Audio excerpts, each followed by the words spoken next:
Mesdames, Messieurs, bonsoir et bienvenue sur cette nouvelle édition d'information sur la télévision Labari.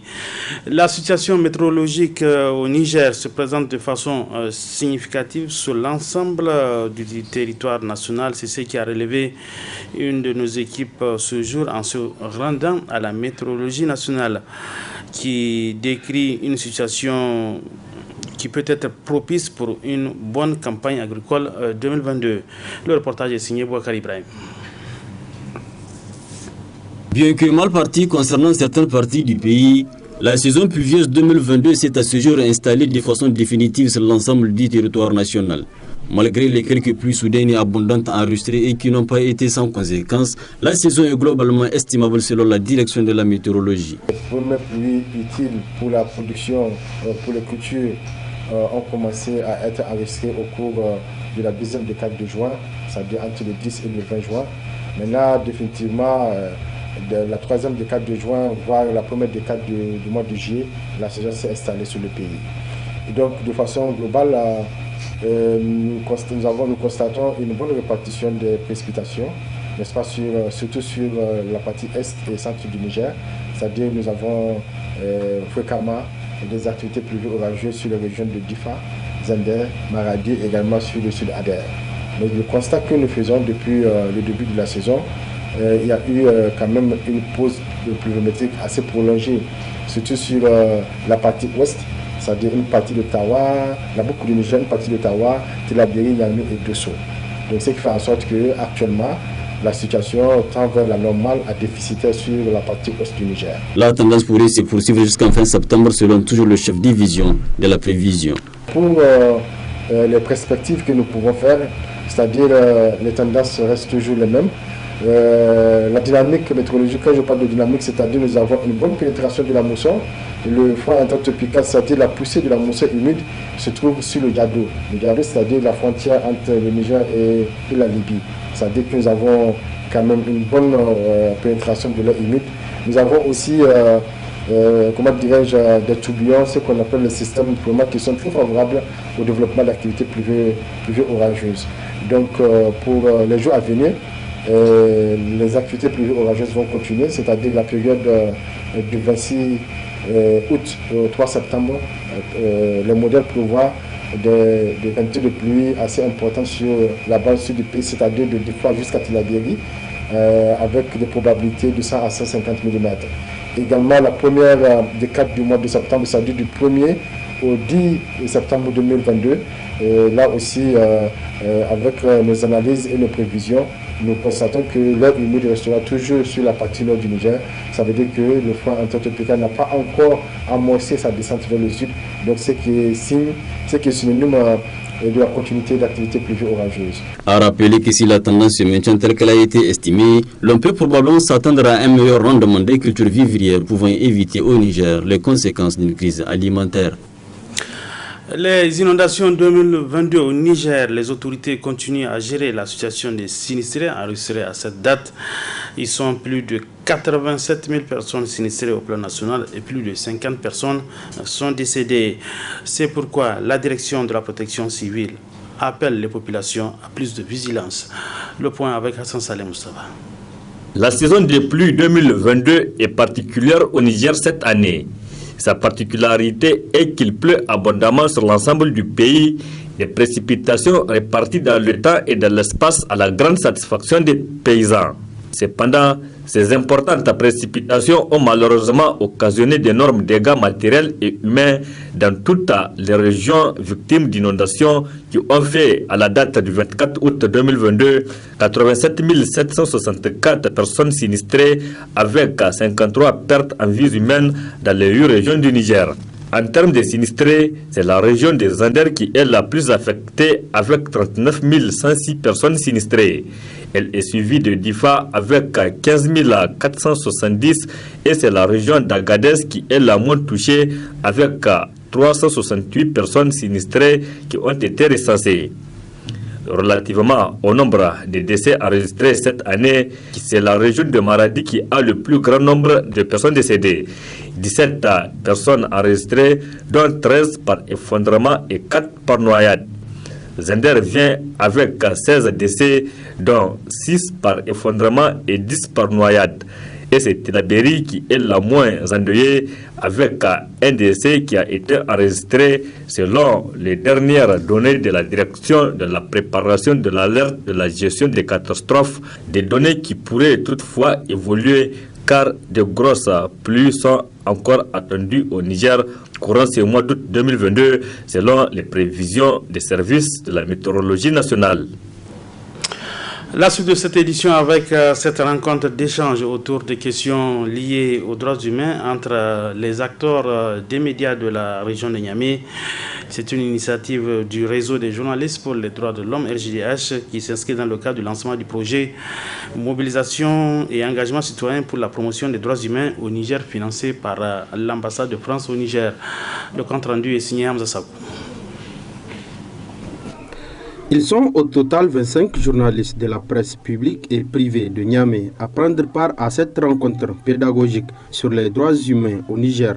Celle-ci émane du réseau des journalistes pour les droits de l'homme RJDH en vue de contribuer à la vulgarisation et à l'application des droits humains au Niger. C'est pour moi un honneur et un grand plaisir de m'adresser à vous pour vous souhaiter très cordialement la bienvenue et vous remercier pour votre présence à cette cérémonie de lancement de notre projet Mobilisation et engagement citoyen pour la promotion des droits humains, couplé aux travaux d'une rencontre pédagogique autour des droits humains financée par l'ambassade de France au Niger à travers son programme FSPI, soutien aux défenseurs des droits humains. Ce projet d'une durée de 18 mois sera l'occasion pour le réseau des journalistes pour les droits de l'homme, RJDH, d'apporter sa contribution pour une meilleure connaissance et application des droits humains au Niger à travers le renforcement des capacités et compétences de tous dans ce domaine. L'objectif est donc d'informer et d'éduquer les citoyennes et citoyens à revendiquer davantage le respect, la protection effective et la garantie durable de leurs droits. Le projet ambitionne également de renforcer les journalistes pour un meilleur engagement en faveur des droits humains et aboutir à une couverture médiatique professionnelle qui favorise le débat public sur les droits humains.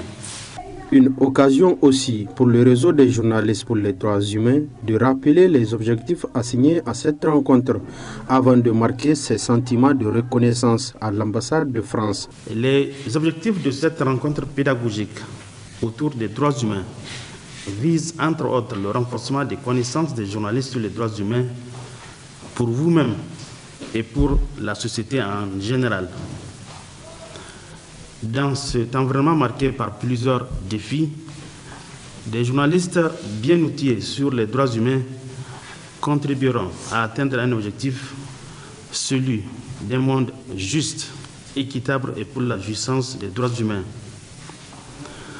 Avant de clore mon intervention, je voudrais réitérer mes remerciements à notre partenaire financier, l'ambassade de France au Niger, à travers le service de coopération et d'action culturelle dans le cadre de leur programme FSPI, soutien aux défenseurs des droits humains. Les remerciements du RJDH vont également à l'endroit de la Commission nationale des droits humains, notamment son secrétaire général, M. Seyabou Issa, dont la contribution est inestimable pour la réussite de ces assises. Restons toujours dans le monde des médias. Le personnel de l'Institut de formation aux techniques de l'information et de la communication, IFTIC, a procédé ce matin à la cérémonie de passation de service entre le nouveau DG et le DG sortant. Une cérémonie qui a vu la présence de plusieurs invités de marque, dont notre reporter Asma Ousseidou. Organisée par les personnels de l'Institut de formation aux techniques de l'information et de la communication IFTIC, la présente assise marque la cérémonie de passation de service entre l'ancien directeur de l'IFTIC et celui entrant. Cérémonie au cours de laquelle le personnel et les étudiants tous ont tenu à féliciter et encourager le directeur général sortant pour son effort fourni dans le cadre du redressement de l'IFTIC durant ces 2 ans et demi de fonction. Le directeur général entrant donne également ses impressions. Témoignage de satisfaction au directeur général sortant, M. Amadou Sahadou, pour le redressement de l'IFTIC qu'il a eu à faire. Puisque au moment où il était venu, l'IFTIC était dans une situation un peu de décadence, si on peut le dire, mais avec les 2 années qu'il a passées, donc nous avons constaté un certain redressement de l'IFTIC qu'il a laissé. Donc nous allons, Inch'Allah, avec l'aide de tous, donc continuer sur le même chantier qu'il a laissé pour aboutir donc à l'objectif que lui-même il s'est fixé et que nous-mêmes nous sommes fixés, qui est le même, celui de voir l'IFTIC retrouver ses lettres de noblesse d'antan. Quant au directeur général sortant, il a tenu à remercier l'ensemble du personnel de l'IFTIC pour leur brillante collaboration avant d'appeler le nouveau directeur à fournir plus d'efforts car beaucoup reste à faire. Merci pour l'honneur que vous faites à ma modeste personne. D'abord pour avoir décidé d'organiser cette cérémonie, mais également pour ceux qui ont bien voulu effectuer le déplacement. La collaboration que nous avons eue a été excellente. On ne peut pas rêver mieux. Parce que nous avons évolué en frères, en amis, en cousins, ensuite en collaborateurs. Avec les étudiants également, nous avons évolué en père et fils. Ce qui nous a permis de bien nous entendre, d'avancer conformément à la mission qui m'a été assignée, celle effectivement de redorer le blason de l'IFTIC. Alhamdulillah, nous avons fait ce que nous avons pu. Monsieur le DG, le reste est à votre charge. Nous avons fait beaucoup, mais beaucoup également reste à faire. On ne finit jamais de construire. Chacun a toujours la possibilité de prendre une brique et de poser sur le chantier et de le faire avancer. C'est aujourd'hui ce qui vous revient. Je prie Allah subhanahu wa ta'ala de vous faciliter la tâche. Enfin, le directeur général sortant a décerné des témoignages de satisfaction au personnel administratif de l'Institut de formation aux techniques de l'information et de la communication. Aussi, les délégués des étudiants ont à leur tour décerné un témoignage de satisfaction au directeur sortant pour son rôle depuis sa prise de fonction le 24 janvier 2020 à ce jour. Et les députés de la région de Tillabéri au titre du PNDS Taréa étaient le mercredi dernier à Kout-Calais pour constater l'état de dégradation de la digue de cette localité. Une digue qui a cédé du fait des fortes précipitations. Le compte rendu avec Adam Soumana. Après Ndunga Peul, c'est au tour de Kout-Calais d'accueillir la mission de bienfaisance du PNDS Taréa, coordination de Kolo. Une coordination qui a ménagé ses efforts pour porter assistance aux sinistrés des inondations dans leur département. La riziculture. Et c'est cette digue, nous avons eu information dans la nuit du 20 qu'il y avait les inondations qui ont pu faire quelques ravages au niveau de la digue et qui a fragilisé cette digue, et la population, les riverains ont fait appel à nous pour qu'on puisse venir vraiment les donner, pour pouvoir vraiment les aider. Nous sommes là pour la population et on est vraiment venu les assister. Nous sommes leur porte-parole, acquis de droit. On a eu à interpeller, à informer le préfet de Kolo qui a eu à dépêcher les services techniques pour venir vraiment faire le diagnostic. Et je pense qu'il y aura une suite parce que là, on est venu vraiment pour que vous puissiez médiatiser, pour pouvoir montrer quelle est l'ampleur et que le gouvernement puisse vraiment venir prêter main forte à ces riverains qui, si vous lisez, il y a vraiment un grand désarroi sur leur visage qui se lit.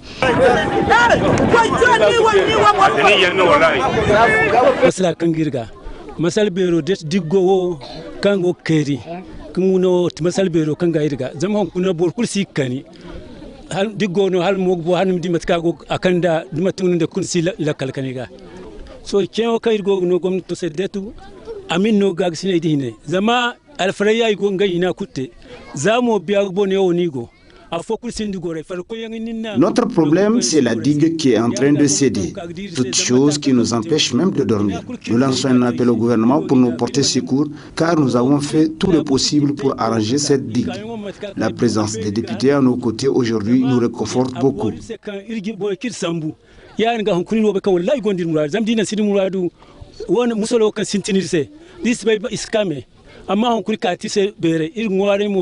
Illa bobore taray bore kango taray irsi ba kalim kabdangir se zarine zammon kurgo har neo keri matbaru ga kwara mbo kwara kango ganda kwara ga be kurgidira intana député kaka kagir zure irin wa riko tala mitojina riko tala amtoina kan ibina igba riko tala mi halas chine da zare.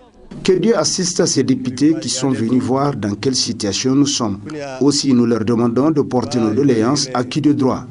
Mais marsala moidi idima kanaga irgo ngwarir koga ngai mo ngai hina wono ima hina tonan ngai jin bore mordo. Ainsi, ces élus nationaux du PNDS-Taraya, coordination de Kolo, viennent de prouver à l'opinion publique qu'être représentant du peuple, c'est dans le bonheur et dans le malheur. De la culture dans ce journal pour parler d'un orchestre très bien connu des Nigériens. Il s'agit du Super Haske de Zender qui a fait vibrer les mélomanes nigériens. Cependant, plus de 21 ans après le décès de sa voix d'or de cet orchestre Sani Aboussa, ce groupe se trouve dans une situation très difficile. Au reportage avec un des fans de cet orchestre Super Haske, il s'agit de Hassan Saleh Moustapha.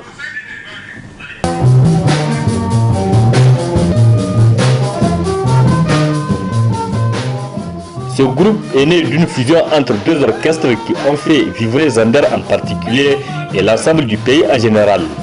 Le Super Haske de Sani Aboussa créé en 1986 et Jacques Graya Bande de Maria de Abdou Tambalio qui a vu le jour en 1990. Deux orchestres qui continuent à galvaniser les Nigériens de par la qualité de leurs chansons.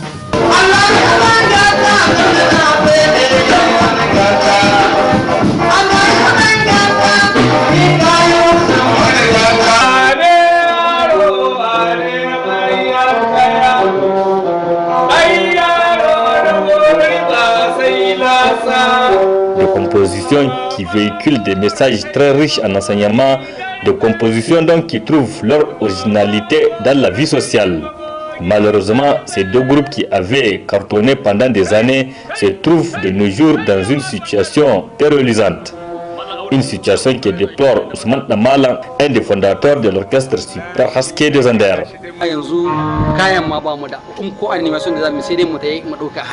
Bombe de instrument na mara kam sonorisation bombe de komi Charlie Abdo an kona mu kam yanzu bombe de komi on a des enfants on a des femmes ka gani kenan il faut avoir de quoi se dépanner quoi to kuma an kona mu kam kuma ita ta ce za ta mbata mu ba in so samu ne a kama mana ko sonorisation ke mu samu mun kuma orchestre muna nan mun rubuta muna so a kama mu hudu muna so a kama mu a yanzu ma mu. Même cri de cœur et même lamentation du côté du fondateur de l'orchestre Jacques Graya Bande de Maria, Abdou Tambalio, également un ancien de l'orchestre Super Haske de Zander. Pour lui, la musique moderne nigérienne contribue beaucoup au développement de la nation, donc un vecteur de la paix, de la cohésion sociale et de l'unité nationale. Cependant, cette musique est en train de perdre toutes ses valeurs. Wallahi aikin gashi dai muna yi a hankali kaɗan sai ke yadda muka faɗa ma yanzu Super Haske suna nan da ni Jagara haka muka yi jimile muka zo muke aiki tunda tare duka aka kona kayanmu yanzu wanda muke da su kaɗan sai muka gama muka zo gurgu biyu da Jagara da Super Haske muke aiki. Aujourd'hui, Ousmane Damalam, Abdou Tambalio, Gorgui le guitariste et les autres membres du groupe ont décidé de se retrouver pour continuer sur les traces du Super Haske de Zander et de sa star Sani Aboussa.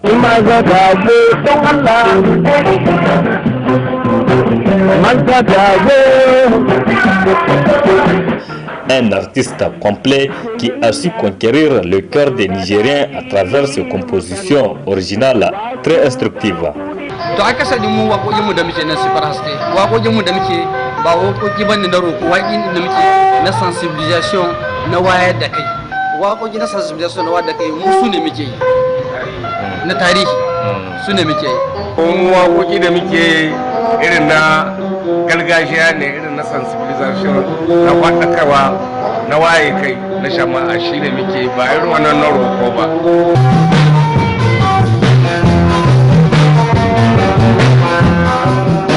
Ce groupe d'orchestre dispose d'une dizaine de titres écrits et déposés.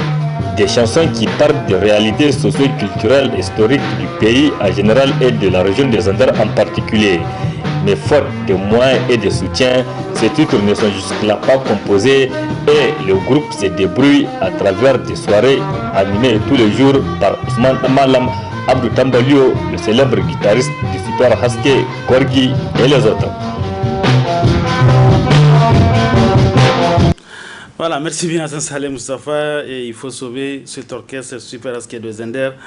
Et nous espérons que ce cri de cœur soit entendu. Du sport après la culture, donc un lot de crampons remis cet après-midi au responsable de l'équipe de football féminin AS Corombé. C'était cet après-midi, je le disais, donc sur le terrain du Géantla. Un geste d'un amateur du ballon rond qui vise à soutenir la pratique du football féminin dans notre pays. Et retrouvons Hassan Saleh Moustapha. C'est l'exemple, oui. Voilà, tu regardes la caméra. Merci beaucoup. C'est un geste symbolique mais d'une grande importance que cette bonne volonté, cet amoureux du ballon rond qui s'est engagé à soutenir le football nigérien en général et particulièrement le football féminin a jugé utile de faire à cette équipe de football féminin. C'est dans cette optique que ce généreux donateur a remis un lot de matériel, notamment des crampons à ces joueuses qui jouent jusque-là pieds nus. Donc un geste pour encourager ces jeunes joueuses à faire davantage, d'où la satisfaction de leur entraîneur. C'est un club maintenant qui va prendre part à la compétition de la FENIFOOT, puisque nous sommes affiliés à Corombé, donc nous sommes à AS Corombé aujourd'hui. Et pour ça, M. Rabo, le président de TGV, Jean Tiangre, donc il a décidé de venir faire un don pour nous accompagner dans la compétition à venir, ce que nous pouvons faire et ce qu'ils peuvent nous apporter si jamais ils trouvent qu'il y a des avancées dedans. Et je suis sûr que Inch'Allah, les enfants entendent, ils vont s'armer le courage. Inch'Allah, la FENIFOOT aussi a décidé de nous accompagner en disant venez vous inscrire, nous allons vous accepter, voir de quoi Dantani est capable. Il fait près la bouche, mais Dantani ne fait pas la bouche. Dantani va venir, il va compétir et Dantani va venir pas pour une figuration, mais plutôt pour chercher sa place. Parce que c'est facile d'aller à la Champions League féminine. Mais auparavant, l'assistance a suivi avec intérêt une séance d'entraînement de cette équipe féminine qui porte le nom de l'AS Corombé. Voilà ce geste donc qui arrive à Pont-Nommé et demain, Inch'Allah, la finale du championnat de football féminin qui va se jouer au centre technique de la FENIFOOT, une finale qui opposera l'équipe de l'AS Garde Nationale, l'équipe féminine de l'AS Garde Nationale contre l'équipe de l'AS Dandy de Dosso. C'est sur cette note de sport que prend fin cette édition d'information. Mesdames et messieurs, merci à vous de l'avoir suivi. Bon début, bonsoir.